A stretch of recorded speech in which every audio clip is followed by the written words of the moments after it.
Let the launching of this tunnel boring machine become a testament to this administration's commitment to continue the projects of the previous administration and, more importantly, build better more.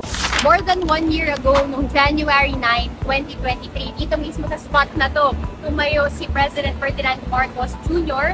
para pasinayaan yung pagsisimula ng paghuhukay ng tunnel boring machines para dito sa Metro Manila Subway Project. Ngayon, bababa tayo, makikita natin yung progress. Lampas 1.5 kilometers na ang haba ng tunnel mula sa Valenzuela Depot, passing through East Valenzuela, hanggang sa pangalawang istasyon sa Quirino Highway sa Quezon City. Kasabay nung pag-drill ng ulo ng makina, dito naman sa loob, nag-i-install na rin sila ng mga segments o yung bumubuo ng mga tunnel rings o yung nagsisilbing pader ng subway. Ayon sa engineers, bukod sa earthquake resistant, ito rin ay waterproof at floodproof. Kailangan matibay, lalo't lumusot pa ang tunnel sa ilalim ng mismong Tulyahan River. Meron tayong soil cover of around 9 meters. And yung design ng concrete na ginagamit natin dito ay twice ng usual na ginagamit natin sa mga buildings, twice na mas matibay. Nasilip din natin ang North Avenue Station sa Quezon City. Apart from the tunneling, ginagawa na rin yung platform kung saan maghihintay ng tren ang mga pasahero 26 meters below ground.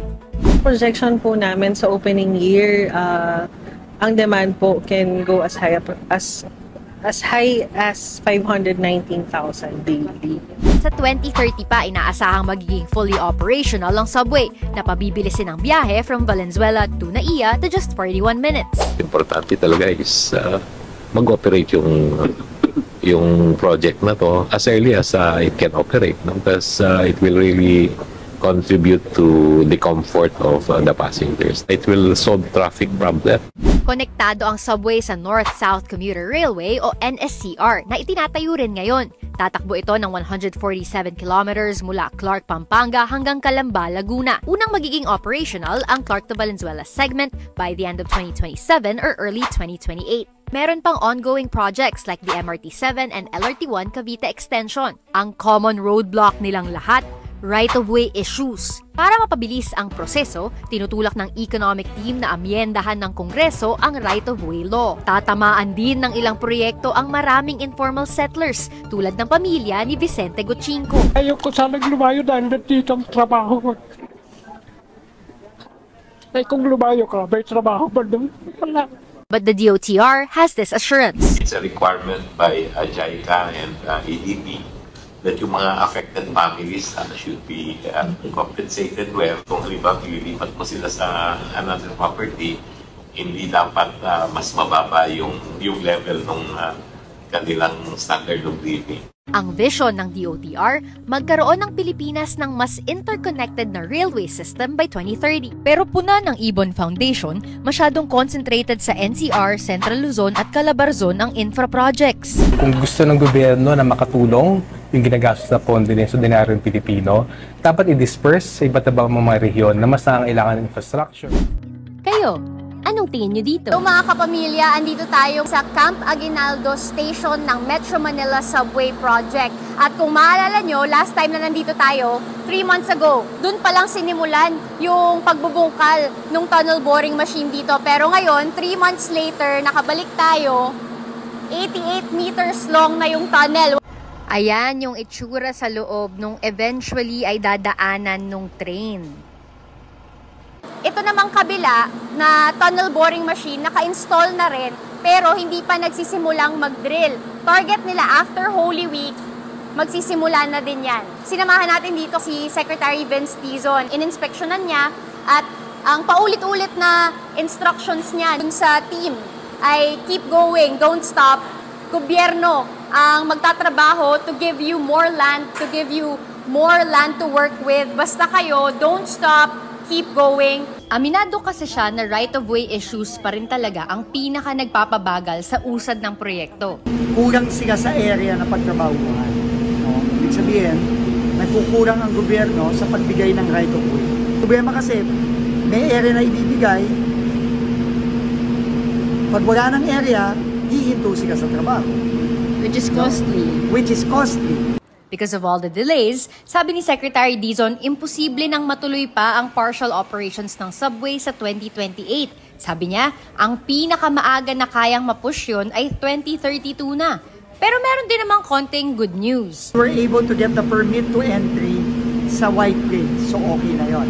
The next one are the other subdivisions, but we will give the subdivision and the residential owners what is due them. Babayaran sila. Kung ayaw magbenta ng mga wala tayong choice kundi mag-expropriate. Dagdag ni Dizon, this year na rin nila balak i-award yung 3 remaining contract packages. That includes the construction of the NAIA Terminal 3 station. Hello mga kapamilya, andito tayo sa Camp Aguinaldo Station ng Metro Manila Subway Project. At kung maalala nyo, last time na nandito tayo, 3 months ago, dun palang sinimulan yung pagbubungkal ng tunnel boring machine dito. Pero ngayon, 3 months later, nakabalik tayo, 88 meters long na yung tunnel. Ayan yung itsura sa loob nung eventually ay dadaanan nung train.